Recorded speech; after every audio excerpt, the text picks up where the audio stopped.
Hey, what's going on, everybody? Thank you all for tuning in to the show. As always, I got my crew with me, Darnell and Tyler. I'm Trey, and we are coming your way with the 95th edition of the Don't Kill the Messengers podcast. First thing we're about to get into for this week is we're about to touch on last week's pay-per-view for UFC 219. It was a pretty good card. We're going to get right into the co-main event and the main event for this fight. Got to get on Khabib, man. That guy's just an absolute beast, bro. I know the guy was talented. You know, he had whole issues with making weight and everything, but you know, I guess he got a new nutritionist, and the guy just came up in there and just absolutely dominated, man. I know the dude was a beast, man, but how he just came up in there and just handled his business with Barbosa was just absolutely amazing. For him to be the guy like Barbosa, who's not a pushover whatsoever, that was just absolutely amazing, man. That guy is going to be a problem in that division. But what were your thoughts on that, man? I mean, you said a lot of it. He showed that he's still the beast that he was before the couple issues with weight. He had a good camp. I saw some pictures a week before the weigh-in where he was already just like, it was like 7 to 10 pounds over, which is pretty much right around the threshold that fighters want to be when it comes down to cut the water weight. Yeah. And, you know, he came in this fight on fire. He, like you said, Barbosa's by no means a pushover. He's a very dangerous fighter.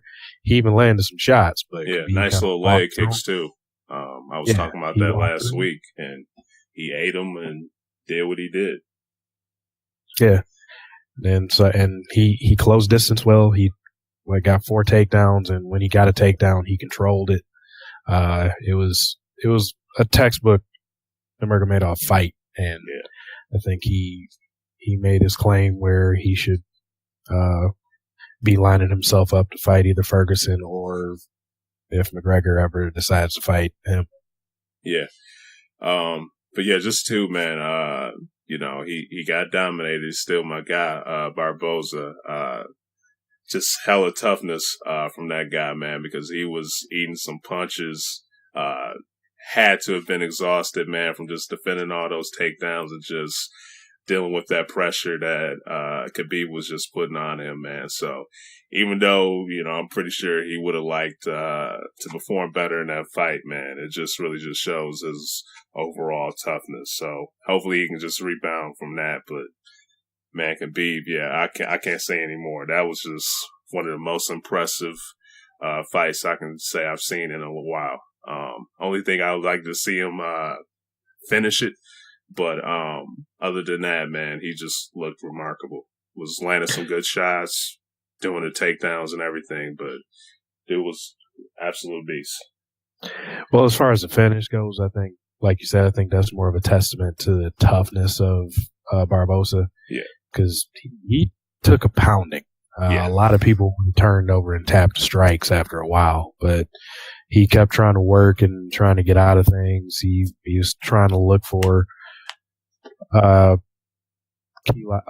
locks to try to, you know, get a sweep or get out to be able to get back on his feet. But just Khabib's top game is ridiculous. Yeah. And he was relentless the whole time. He was landing strikes the whole time. I think he did enough to finish most people, but Barbosa's a tough SOB, and he lasts through. Yeah, sure. Now, you kind of touched on it just a little bit ago, man, with Khabib could possibly fight McGregor if he comes back, or Ferguson. You think that should, like, his next fight would be for the belt, or do you think they should give it one more shot just to make sure with the weight and everything, make sure that's properly taken care of? But you think he did enough? I do. Okay. I mean, he looked like a top 5 pound for pound fighter right there. Yeah. Which, you know, at the top of his game, a lot of people think he is. He showed that, and then of course the Twitter spats and everything that happened after. I think a lot of people were salivating for him to possibly fight McGregor. Yeah.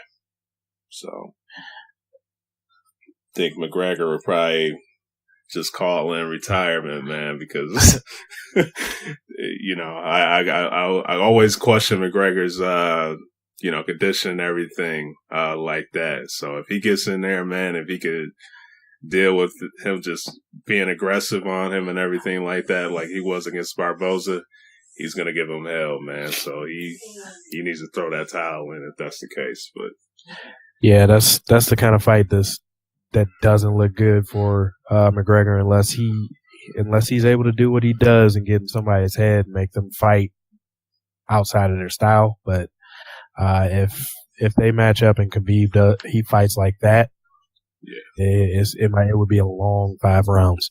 Yeah. All right, now just close it out, man. Just talk about my girl Cyborg. She went in there and won against Holly Holm. Just what were your thoughts on that fight, man? Not really shocked by anything with that one. Holly, she hung in there.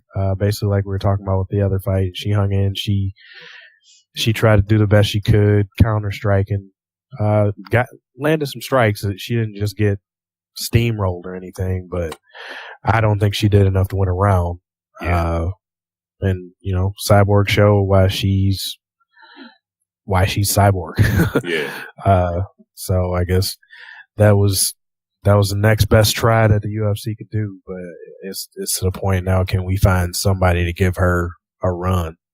Yeah, because I mean, she just doing what she's doing, man, just running through people. So I think I forgot who it was she was going to be fighting next, but I think they already have her scheduled for February to fight somebody. It looks like they want to have her fight Amanda Nunes. Oh, really? Yeah. Wow. Okay. That would be interesting. So, yeah, okay, yeah. I would be down with that, man. Yeah. That'll Two be similar style fighters, but yeah, it's just the size difference. I'm not so sure. Yeah. Because, like I said, and just to be interesting with her too, man, because we kind of touched on the whole weight cutting issue before, man. I would just like to see how much longer she can be able to withstand that, because she's not young. She's getting up there in her age and everything like that. Just how much will her body to still be able to withstand her cutting all that weight and being able to perform and stuff. So just to be interesting with her too, just to see how that'll be down the road. Yeah. All right, man. Anything else for UFC 219? No, good card. Like I said, really happy to see that Khabib bounced back, made weight, and looked incredible. So looking forward to see what's next for him. Yeah. And just a couple weeks, man. Stipe versus Francis Ngannou. So that's going to be one I'm going to be salivating over soon, too. So it's just a good one to be checking out for in the upcoming weeks. So. All right, up next, we're about to touch on some NCAA football before we get into the whole playoffs and some of the bowl games and whatnot. Me and the crew, we made some predictions before the season even started. So we're just going to go recap over those, see if these guys felt embarrassed over any of their picks or anything like that. So got some stuff I'm going to say, but guys, listen to see what some of your picks were. First of all, we're going to go with the Big 12 champs. Me and Tyler, we both had Oklahoma versus Oklahoma State for the championship, with Oklahoma winning. Darnell had Oklahoma versus Kansas State, with Oklahoma winning. For the Pac-12, Tyler had USC versus Washington, and I had USC versus Washington as well. I had Washington winning, but Tyler had USC winning. And Darnell had Stanford versus USC, with USC winning. Oh. Yeah. For the ACC, we all had Florida State winning. Preseason, mind you. Yeah. Nobody knew that they would lose a quarterback and lose all talent after that. Yeah. Darnell and Tyler, they both had Florida State versus Virginia Tech. And I had the U versus Florida State. For the Big Ten, we all had Ohio State versus Wisconsin, with Ohio State winning. SEC, me and Darnell, we both had the national championship game, Georgia versus Alabama, with Alabama winning. And Tyler had Florida versus Alabama. Now, for the interesting part, for the playoffs, we all made playoffs picks, so just listen to these. We all had Florida State in the playoffs, so, but Tyler had Bama, Ohio State, Florida State, and USC. The championship game, he had Alabama versus Ohio State, with Alabama winning. And just real quick, we all said that there was not going to be an undefeated team in the football season, so in the playoffs. So yeah, we were right on that. Yeah. Darnell had Alabama versus Florida State, Ohio State, and USC. He had Alabama versus Florida State for the national championship game, and I had Alabama versus Florida State too, with Bama, Ohio State, Florida State, and Washington in the playoffs. And just to have our number 5 team at the end of the season, a team that would have been left out, Tyler had Oklahoma State, I had Clemson, and Darnell had the Badgers. So, yeah. Okay, pretty close. Yeah, that's respectable. Yeah. So guys, just what were you like? You guys felt embarrassed on any of the picks, or how did you just feel about the hearing?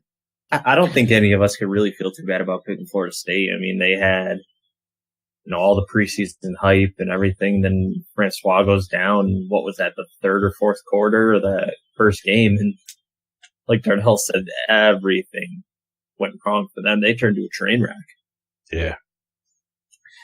They lost the ability to play defense, and they couldn't produce anything offensively, so it made it even harder. But yeah, I mean, of course, it looks terrible when you think about the way the team turned out. But no, I'm not embarrassed by it. Yeah, I mean, at least the majority of the teams we picked made it to New Year's 6 games. Mm-hmm. Yeah, true. Now, we're just about to get right into our squads, man. Just how did you guys feel about your teams during the bowl season? I know, Darnell, you're pretty happy, man, but Ty, how you guys feel? I'll start this one off so we can end on a high note. But you're not going to win a game when you turn the ball over 5 times in one half, especially when that half is the second half. Michigan just wasn't sharp. They looked poor. They couldn't really do a whole lot. But I also think it kind of really shows Michigan fans where this team is, especially from an offensive standpoint. First half, I mean, it's not like they were killing it offensively, but they put together a couple nice drives. I think they scored a touchdown in the first half, a few field goals. At one point in the season, I said Michigan's best offensive player is their field goal kicker, and I still think that showed true. It's just the idea that they can't really piece it together. The defense did, a fairly good job, I would say. I mean, they got burned on one long bomb, but the ball over and given South Carolina short field, I don't expect the defense to stand tall every time on that. Like that's just hard, and that's a big ask. So, end of the day, they lost to another team that was probably pretty similar to where they're at. Granted, I think they should be a lot better than 8-4 or 8-5 if you count the bowl record. But I mean, I think that just really showed everybody where this team's at. I mean, granted, I don't think they're at 5 turnovers poor, but I definitely think they showed a lot of rust. They showed a lot of, I almost don't want to say they showed like sense of relaxation, like we're on vacation for a bowl game. Like it seemed like it was almost more pleasure than business on that trip, which, I mean, I get it if you're not in the college football playoff or a New Year's Six game. It's kind of a whatever game, but they just didn't look like they wanted to be there in the second half, and that's where they got beat. So rebuild, look to next year, happy for the offseason. Well, you got something to add to that, Darnell, real quick? Or? Well, I mean, just for that game, I basically saw it kind of as a continuation of basically what the team has been for most of the year. Very good defense. I think the defense played pretty solid the whole time, but when your offense can't do much and they keep turning the ball over, especially in the second half, putting you in bad spots, it's kind of hard to win that way. And then on the offensive side, it's just they need to figure out a quarterback that's going to be consistent for them, and for as many formations and as complex as their offense is, it doesn't show. I almost wonder if it's too complex. It could be. I mean, I know they want to make it seem like, hey, this is NFL factory. We run an NFL pro style offense, which is fine.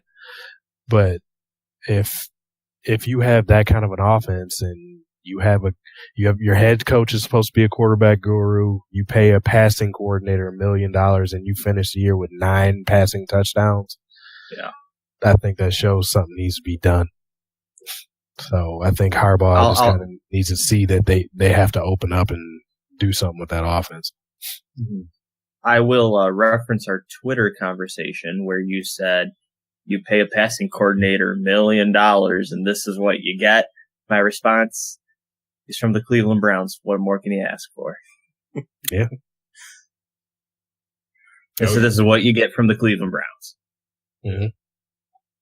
Yeah, I was just about to ask you, Ty, about your man Harbaugh, man. Just how pleased were you just with him so far with Michigan? Yeah, I don't think anybody would say that they're pleased. I mean, I think everybody's starting to get to the point where the glitz and glamour of Harbaugh's gone and results are what's going to be from here on out. Like, if the results aren't there, no one's going to care what he does, what he says, or anything like that. But I mean, if you want to look at the positive that will always be there, is he will recruit, and he will recruit well. I know I have said I'm done worrying about recruiting, and it's true, I am. But it's just the idea that at least when you have a coach like Harbaugh, and I would even say more so than even the last handful of coaches we've had, he's going to get recruits, he's going to get good players to come here. It's just the idea of, are they going to be able to produce on the field, which is a completely different story. But at least you can rest assured in the fact that you're still going to be getting some good talent. What happens with it when it gets there, like I said, that's a different discussion for a different day. Feeling about your squad, D? I mean, they definitely finished the season on a high note. They beat another ranked team in the holiday poll. You get a 42-17 win. I think everybody goes home happy. Defense played solid. Caused some turnovers. And Lewerke finished the year with a real good game, throwing 3 touchdown passes. The young players, and then to finish hearing that our major back is coming back for another year, so we should be returning 21 out of 22 starters. I can't be mad at that. Turning a 3-9 season to finish 10-3 if you count the bowl game. Yeah. I guess pretty simple in statements there for me, but yeah, can't complain too much about that game. There you, man. Just about my squad real quick to you. Obviously they lost, so I'm disappointed, but, coming into this game, you talk about like your running backs and stuff, like the Barkleys and Loves, but Taylor, that guy's just been playing absolutely remarkable this year too. So I thought for the U, Taylor was going to be the guy that was going to have to be carrying the load and getting the points on the board for the team. He did get the yardage, 130 yards, but I thought for the University of Miami, they were going to have to try to shut him down and make sure that he wasn't going to put the points on the board for Wisconsin. But wasn't really expecting Hornibrook to put up 4 touchdowns against team known for the turnover chain, man. But Wisconsin was playing remarkable, man, and they got the job done. So, for the most part, the Big Ten played remarkable. Yeah. Sorry, Ty. Yeah. not that I care. I mean, but I still think it's nice as a whole. The Big Ten turned heads. The Big Ten basically made everybody at least. Let me put it this way. Yes, the SEC is playing for the national championship. The SEC has 2 teams in the college football playoff. But I think if you want to look at just like a model of consistency, you have to be looking at the Big Ten right now. I think they are the most complete conference. And I think maybe that's the discussion we need to have. Not necessarily the best conference because the SEC is so top heavy and they seem to be year after year. But I think the Big Ten is the most complete conference in the country. Yeah, I'd agree there. From some talent from, and I would still contend that the Big Ten East is the best division in college football. Yeah, that's a good point. Yeah, got a problem with that at all. Just looking at it though, man, you guys just brought up the performance. You guys still kind of feel kind of mad or disappointed that they didn't have a team to represent the Big Ten in the playoff? It's kind of hard for me to go that far just because of, I know everybody's argument was Alabama versus Ohio State. And Ohio State did play great. They housed USC. They showed that they would have been, I would have been fine if they got in. Like I said, when we talked about it, I would have been fine with either decision. But Alabama handled Clemson. So it's not like they were a fluky team, went in and got just bounced out. Yeah. They didn't let Clemson do anything. They bottled them up, and the game was pretty much never in doubt, even when it was close. Mm-hmm. Yeah.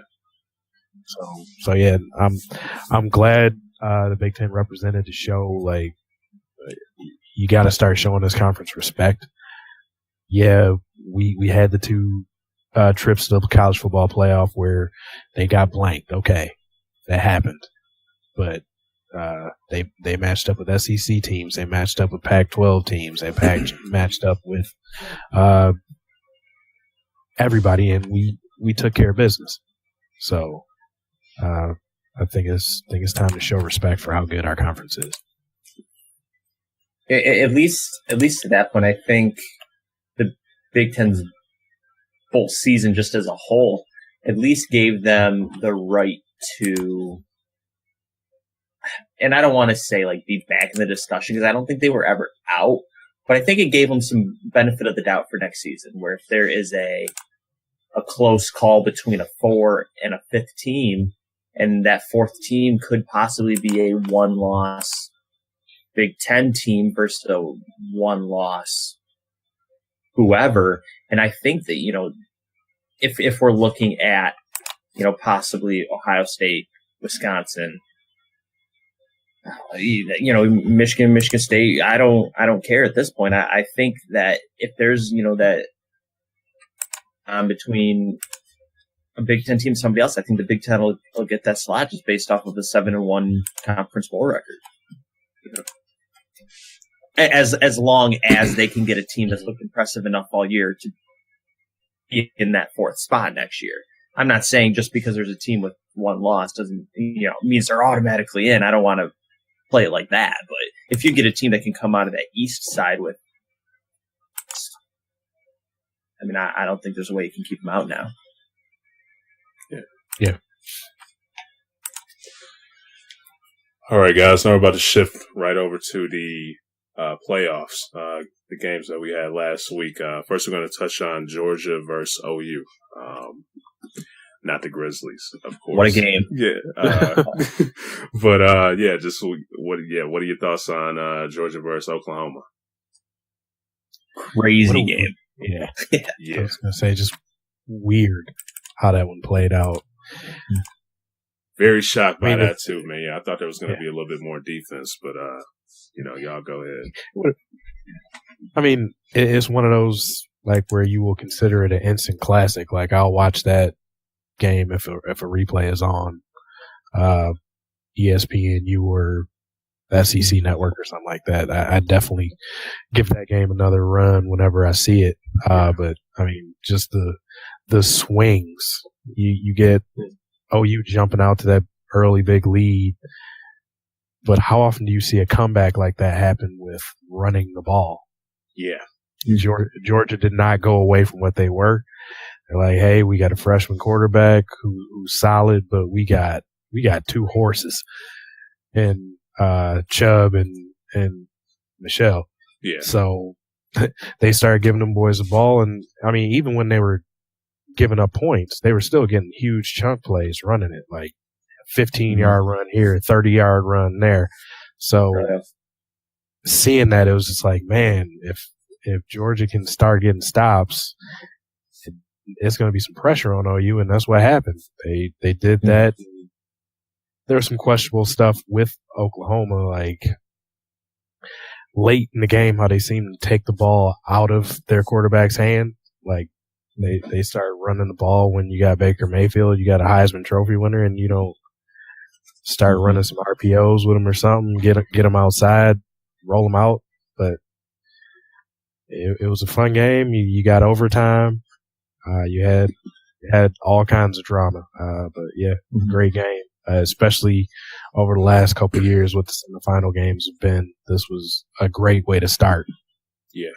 Mm-hmm. Yeah, I think you hit the nail on the head with the assessment of both teams, the ability of Georgia to run the ball and the inability of Oklahoma late to seem to want to throw it all on play calling or anything like that. But it did seem a little weird that it wasn't the improv of Baker Mayfield that has seemed to work all season. But also in the same hand, I think we need to give a lot of credit to both teams and a lot of players from both teams, because it just seemed like it was one big play after the other all night long. Yeah. It seemed like one big play was matched by another. And it was, if you looked away, you missed something. It was an awesome game to watch, but, definitely either team would have been deserving to move on. I'm not upset with the results either way, even though I thought it was going to be Oklahoma, Alabama. So, definitely not disappointed in the result, but, was happy to see, the team that hasn't really been a part of the picture for a while kind of get in. It's kind of nice to get some new faces, but now at least we have a good storyline of, Kirby Smart, facing off with, former head coach. Yeah. Yeah, man, this is a shout out to Kirby Smart too, man, because, obviously I like what he was doing when he was in Alabama, but, I knew that he was going to turn that Georgia team around, but I was surprised just how fast, he turned that Georgia team around, man. Just took him 2 seasons, to get to the national championship game. So, whatever he's doing it right over there in Georgia, man. And he's got those guys believing in him and going out there working hard, especially what he was able to do with the freshman QB and everything. So he's handling business so far. And speaking of technically two freshman QBs, right? Didn't they have to bring in a second quarterback for a while? Yeah, for injuries. Yeah. But I mean, one of them got hurt. Yeah. But looking at he didn't play like a freshman. He made some big throws in that game himself. So, got to give him props. I know a lot of the credit went to Sony Michel and Nick Chubb for the way they ran over Oklahoma, but he slung it when he needed to. Yeah. Mm-hmm. Just for Nick Chubb too, man. For because he had like gruesome injury before, man. And, he had one of those injuries that could end your career. And, he turned it up to it, man, and still doing his thing. So, all those guys, man, just out there just working hard. But up next, we'll get right into Bama versus Clemson.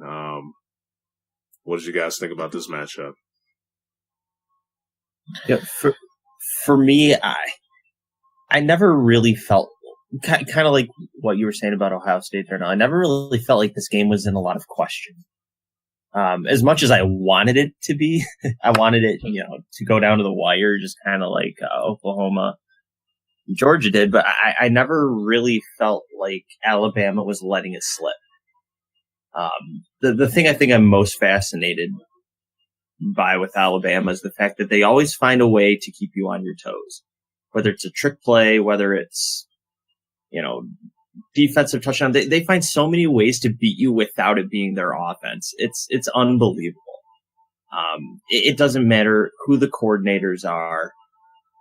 They find a way to get creative. They find a way to tire you down. It's just, I'm actually surprised with how, at least, I think the play I think of the most is when they ran that quote unquote pick play with the defensive lineman or whatever it was. And they passed it to him for the touchdown.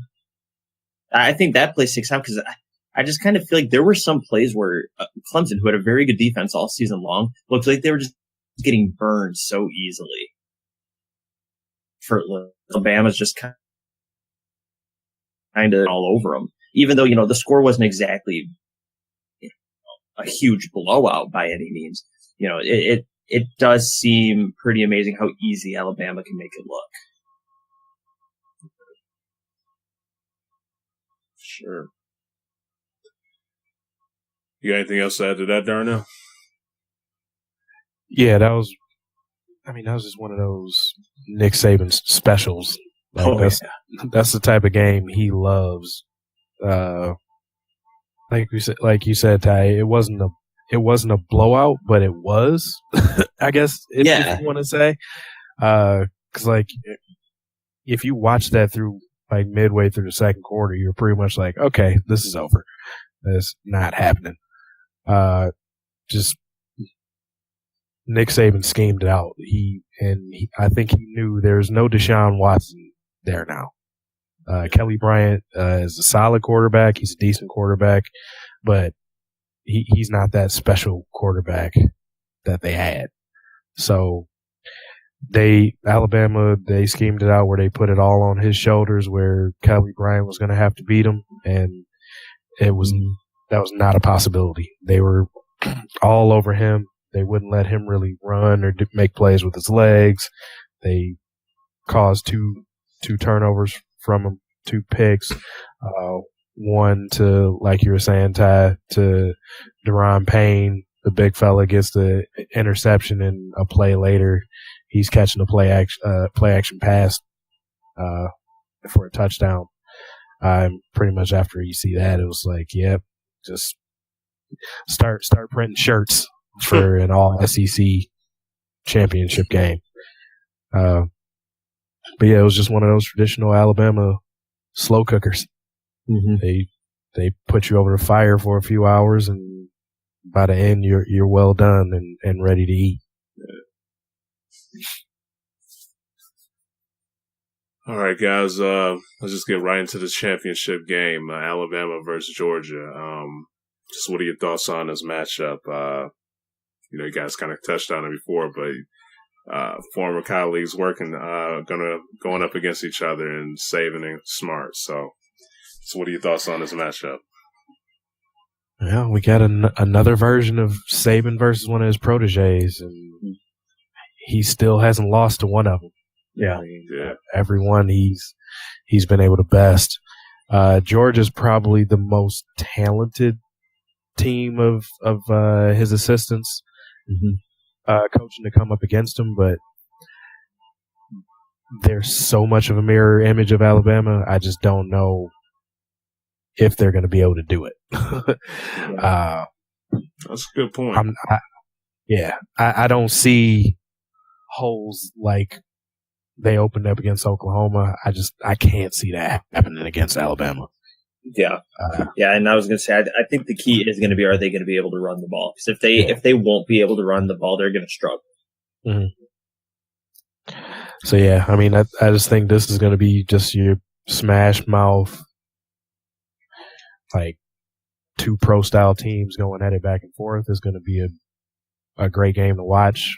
But I think it'll be fairly close, but I think the Master still does enough to win it just off the basis of how his defense is set up.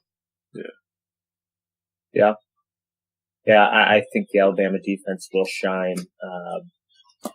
Like I said, it always seems like Alabama just does it from all facets. I won't be shocked if we see a humongous special teams play. Honestly, I wouldn't be shocked if we see a score from all three.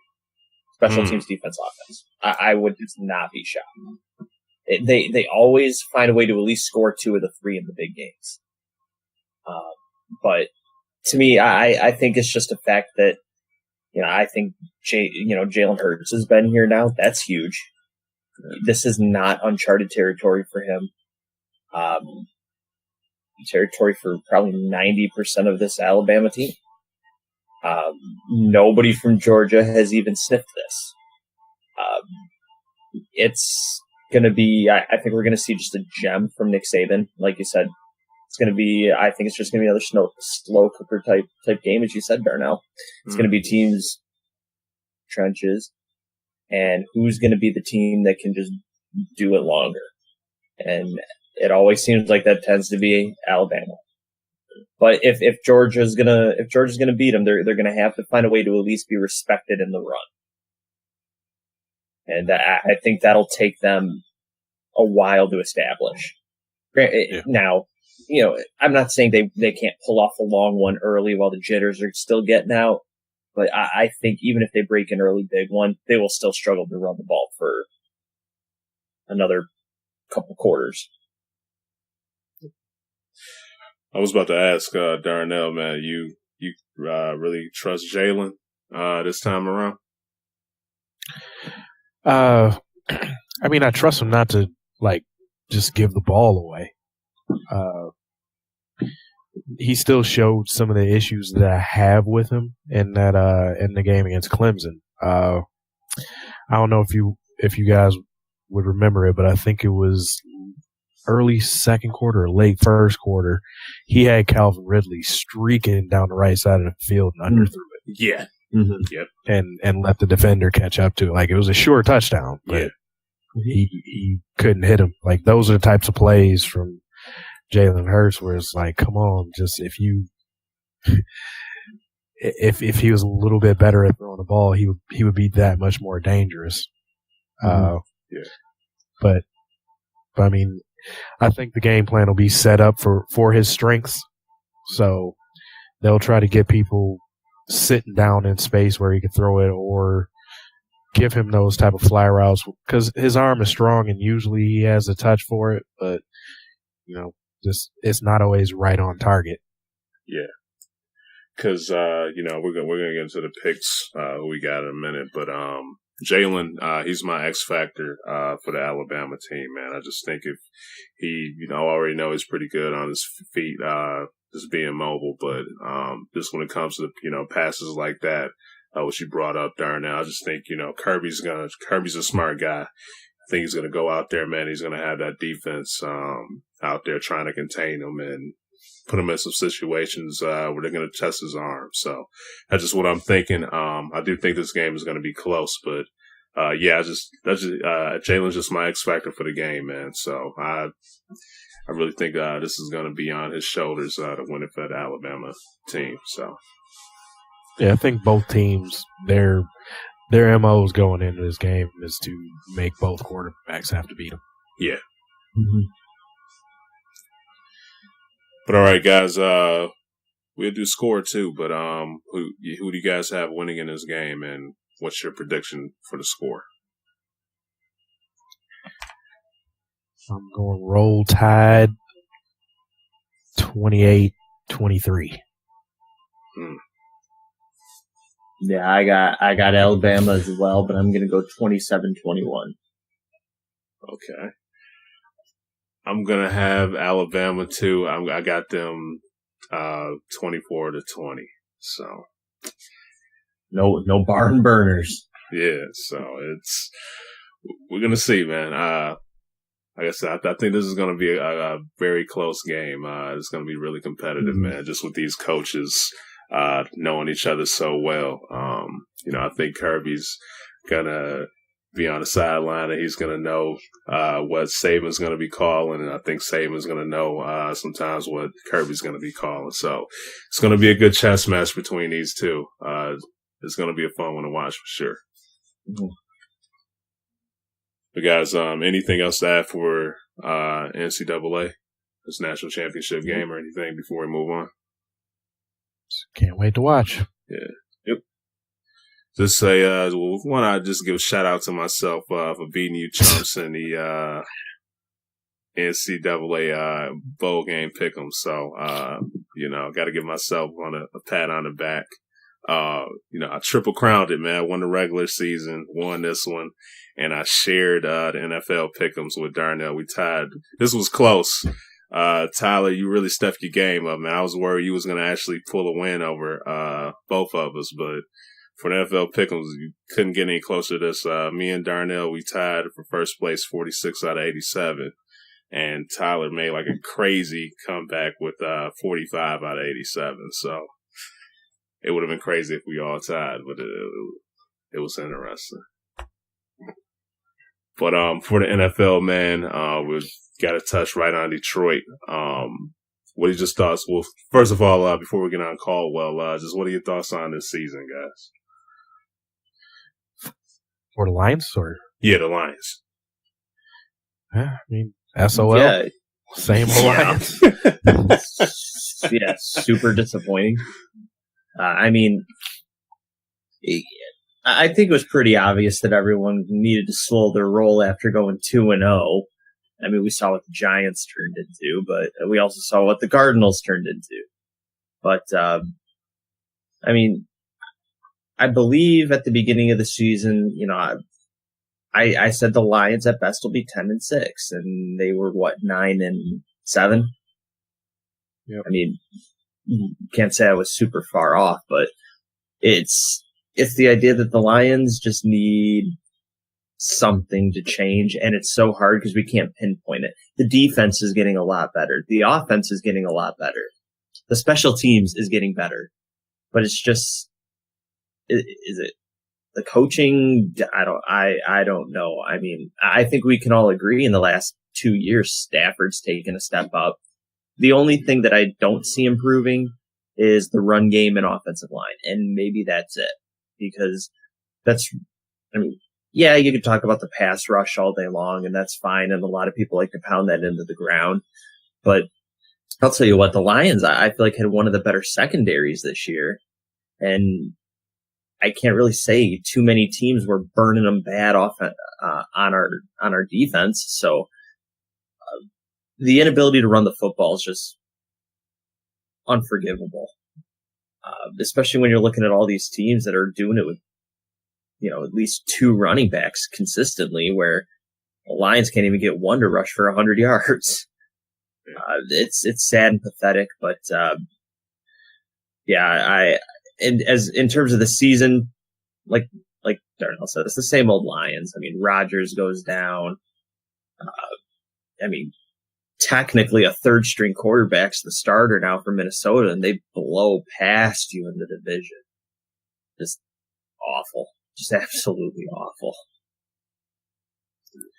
Yeah. Ty hit on a lot of it. There's some good spots. There's some bad spots.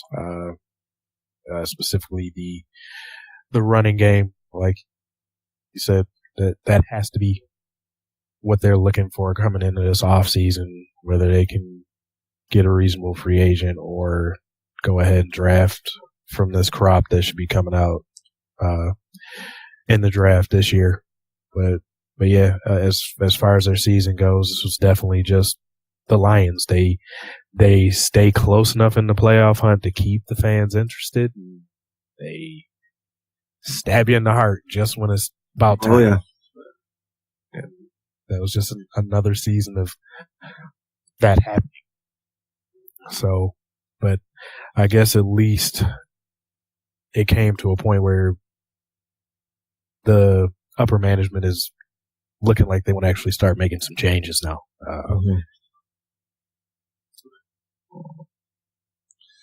Now, in all sports, whenever, teams not performing well, it seems like you always got to point the finger at the coach and fire the coach in most cases. Just what do you guys think about this whole Caldwell firing? And in your opinion, how much was he to blame for the Lions' success or just failure this year? I think, outside of the personnel issue, which is like basically the running backs, like we said, otherwise you have to heap it on the coach then. You would hope your coach is worth getting you a couple extra games by their ability to scheme things or make good decisions. But the coaching was a little bit of a detriment to the Lions at some points this year. I think I brought it up our last show, but if you have a coach that doesn't see your team is on defense and you only have 9 players on the field, that's a big problem. You should have somebody there counting to 11 every play to make sure something happens. I know every now and then you see 10 on the field, I guess, or you get an extra man on the field, but you're playing -2. Like, this ain't hockey. Nobody was in the penalty box. Yeah. So I think, like, pretty much after that happened, I was like, okay, I'm pretty much done. Like, this guy needs to be gone. I know the forwards loved him. And Caldwell's a nice guy. Personally, he seems like a great guy, but he doesn't have the right type of mentality to be a head coach. It doesn't seem. Being a coordinator, quarterback's coach, something like that, by all means. But he just doesn't seem to have it as far as being a head coach. He doesn't have whatever that it quality is to cause the buy-in that you need from players to feel like they can beat anybody. Yeah, I agree with everything you said, for sure. And two more points that I would even add on to that, especially moments that definitely stuck out to me this season. The first one being when the Lions had a definite heartbreak loss to the Falcons this year. I just won't forget when the refs came over and explained that they're reversing the call of touchdown. Yeah, his reaction. Because Golden Tate was down by contact. He kind of stood there and was like, oh, okay, I guess we lose. Dude, like, fight for your players, fight for your franchise here. Like, I'm not saying, get ejected or anything like that, but you should be in somebody's face over that. Like, you're allowing yourself to be a doormat. Get in somebody's face, take a fine, and then maybe you get the benefit of the doubt next time. Like, it just baffles me that he stood there and was just like, oh, okay, I guess he was down. And if that's the call you're going to make, then that's the call you're going to make. Like, if you believe that Golden Tate scored a touchdown there, fight for Golden Tate and at least let him, feel like you believe he scored. Whether you actually want to believe it or not, I don't know. Like, that moment was just so bizarre to me. I don't think I've ever seen a coach stand there and take the difference between a win or a loss as calm as he did. That was definitely one moment this season. The second one would be week 17 against week 16 against the Bengals. Season's on the line. Season is on the line, and we throw a long pass to Golden Tate. Very iffy, as if it were a catch or not. And he doesn't even throw the challenge flag. Your season's on the line give your guys every opportunity. Let the refs look at it longer. Let New York look at it longer. Like, ruled incomplete, and he was like, oh, okay, guess it was incomplete. Like, I don't care if you see it on the big board and you think it's incomplete, throw the challenge flag and let them, like, confirm that it's incomplete. Like, once again, that's just another situation of fighting for your players. Season's on the line. I mean, granted, every week season's on the line to a point, but, you know, at least every game counts. So give your guys those opportunities. Throw the challenge flag when you need to. I don't even think Caldwell knows how to use the challenge flag. I don't even think he knows what it means. He's had multiple issues with the challenge flag in his tenure with the Lions, but I mean, it just always seems like at the worst possible time, he has the worst possible reactions. So I'm okay with him gone. I'll just be excited to see what happens next. All right. Anything else to add to that, Darnell? Nah, I think we pretty much covered all the pitfalls of Caldwell. All right. Okay, up next, about to touch on another hire is John Gruden. Guys, what are your thoughts on this hire? Is that official? It seems like it's like the worst kept secret in football right now. Yeah, I know. It's like basically a done deal is what they're saying. I just don't know if it's official or not. Yeah, no, like they haven't introduced him as far as I know, but I mean, from basically what everybody is. Yeah, well, it's saying he's already like gonna hire. It's basically a done deal. Yeah, so I guess so. Yeah. R.I.P. Monday Night Football. On the alleged hire, I guess we'll say now then.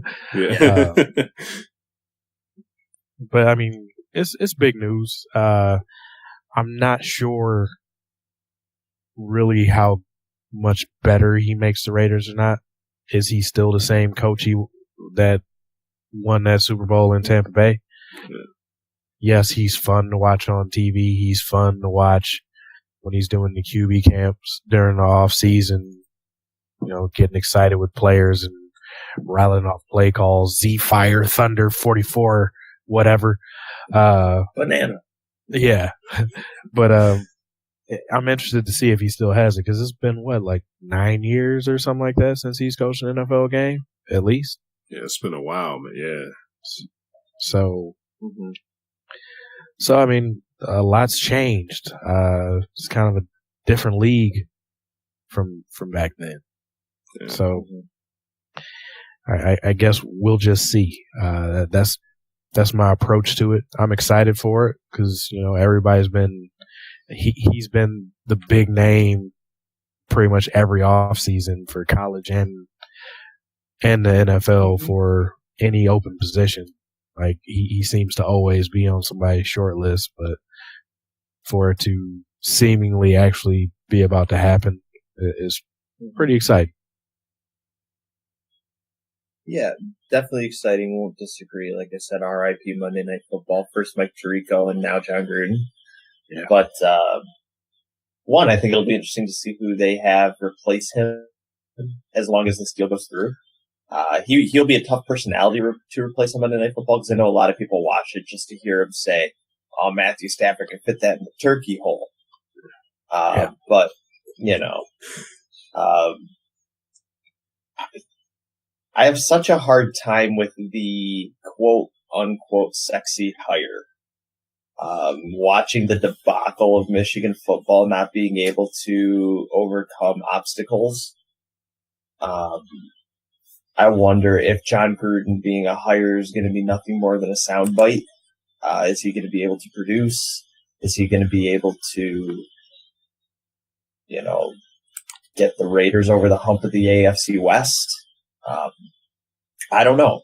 And it's going to have to be something that we'll have to keep an eye on, and definitely excited for it. I'm not saying, you know, it's going to be a bad hire or anything like that. I just am, you know, we see as of late teams hire big name coaches and nothing comes of it. So, as most things, it'll take time, but it'll be fun. It'll be good to get him back on the field. I'll miss him on Monday Night Football. I always enjoy at least hearing what he has to say. But in terms of the hire for the Raiders, I don't know that there's really a name out there a lot better than John Gruden. I mean, you could probably argue that there's some names out there better than John Gruden just based on the fact that, they're still in it. They're still in the coaching game, and Gruden's been out for so many years. But definitely excited for it. I think it's a good hire, as like we said, as long as it goes through. So it'll be exciting. It'll be fun. All right. Now we're about to just touch on this wild card week. Guys, what are your thoughts on these games for the week?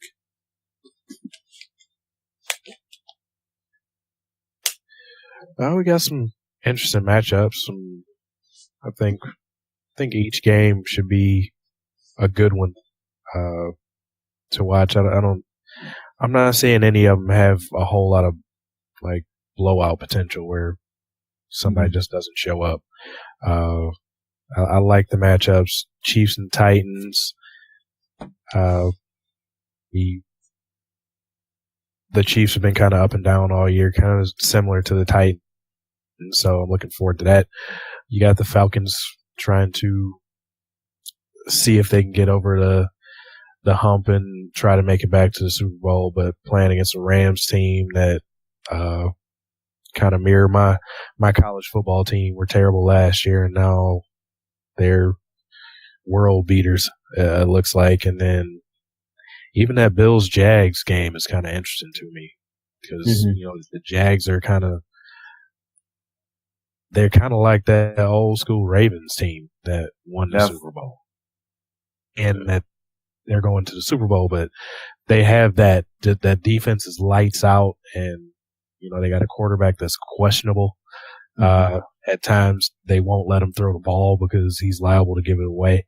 So, and they have a stud running back. So a lot of similarities there. And then you got the Bills, who have just been that secretly decently good team that is just weird to say about Buffalo because they've been kind of terrible as of late. And then you got the conference matchup basically with the Saints and Panthers, or division matchup, I should say.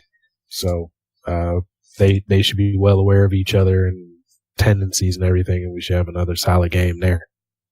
Mm-hmm. Yeah, I think the matchup that I'm most intrigued by is definitely Falcons-Rams. I think we're seeing two very similar teams. Both teams play fast. Both teams, can move the ball in a multitude of ways. Gurley and Freeman, definitely, I think we would all agree Gurley's the better back, but very similar players, similar styles, can both catch, can both run. Quarterbacks, Goff's kind of having an up year, Ryan's kind of having a down year, but even their defenses play pretty similar. They play fast, they play physical. Where I think the Rams are a little bit more of a complete team. For some reason, I kind of like the Falcons in this matchup. I'll pick the Rams to win it, but for some reason, I like the Falcons. I don't really know what's kind of leaning me towards them, but experience is going to be a big factor for the Falcons there. But I think Darnell hit some good points in some of the other matchups. The Chiefs have been up and down, but I think they have enough to win that game. Panthers Saints will be a fun game just because this will be the third matchup for them, and exciting teams to watch, good names to keep eyes on with that one. But in terms of the Bills and the Jags, just two teams where we don't really know what we're getting. The Jags have had a real solid season, very solid defense. One of the better defenses in the NFL this year, which we haven't been able to say about them ever. But at least since they first came in the league, or they made the playoffs in 2001 or something like that. But anyway, I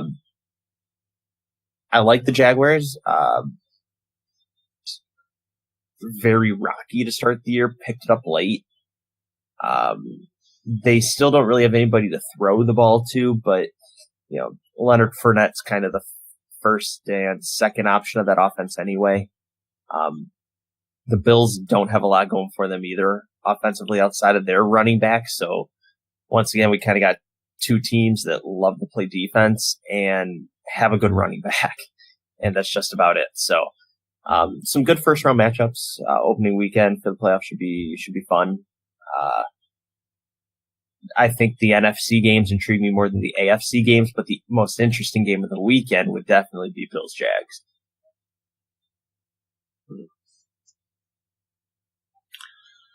All right, guys. Just to close this out, man. If you were to make your predictions today, who do you have in the Super Bowl?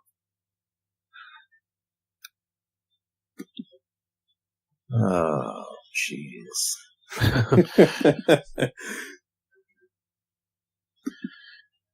Pats Saints. Yeah, oh, jeez. I've thought about that big time. I do like the Saints, man. Yeah, I believe I texted that to some people last week. So the Saints have been a pretty complete team this year. I just don't know if the Patriots will be able to hold on, but I don't really see anybody beating them. Yeah, I'll do it. Pats Saints. All right. Kind of feeling What's a yours? rematch. Pats and Falcons. So I don't know. I think the Falcons will get a run in there, man. This is going to be a tough test for them against the Rams this week. But if they could beat them, man, I think they got good momentum going into there. So they got the experience, that's for sure, man. So they could get past the Rams. I really think they could do it. So. But, Ty, you just mentioned who you think would be the biggest threat to the Patriots. Well, yeah, who do you both of you guys think could be the biggest threat to them? Probably the Steelers. As long as AB can be healthy. Okay. I mean, the Patriots' weakness this year has definitely been their defense. They give up a lot of yards, but they don't give up a ton of points. So I definitely think where you can get a team that has, three solid receivers in Bryant, Brown, and Smith-Schuster. Then you got Le'Veon Bell in the backfield. I think that's those four offensive weapons are one of the more dangerous arsenals in the NFL. I actually think the biggest threat in the AFC portion of the playoffs would be the Jags. I think that's the scariest one to play just because of that defense. Yeah, I won't disagree. If they could slow the Patriots down, I do think they have enough with Fournette, and if he can get going and give Bortles some easy throws, I think they could be a scary proposition to go against just because that defense is good enough to keep the Patriots at 7 to 10 points, honestly. I have that much respect for him. But I think otherwise, I think the worst matchup for them would be the Saints just because of how balanced they are. They have those two backs that can control the clock. Drew Brees is still playing at an elite level. Dude completed 72% of his passes this year. And that defense has stepped it up a lot. Yeah. Be interesting to see for sure, man. So,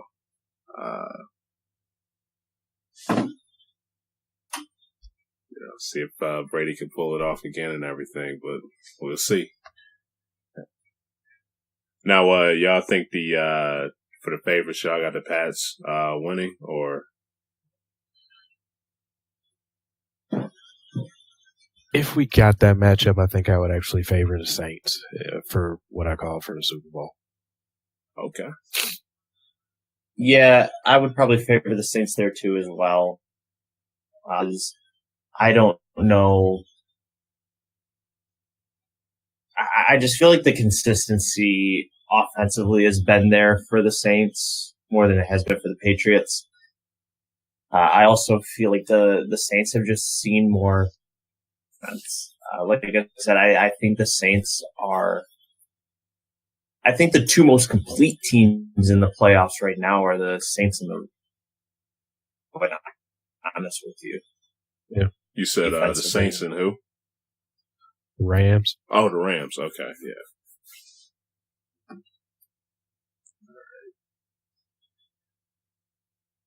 Disagree with that.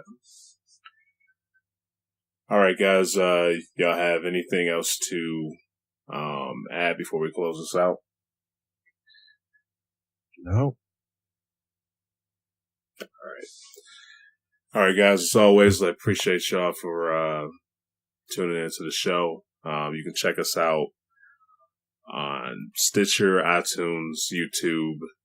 Just hit us up on Google or that search engine, and we should pop up. Also, feel free to check us out on Twitter at DKM_cast. And like I said, I appreciate y'all for checking us out. We'll catch y'all on the next episode. Peace.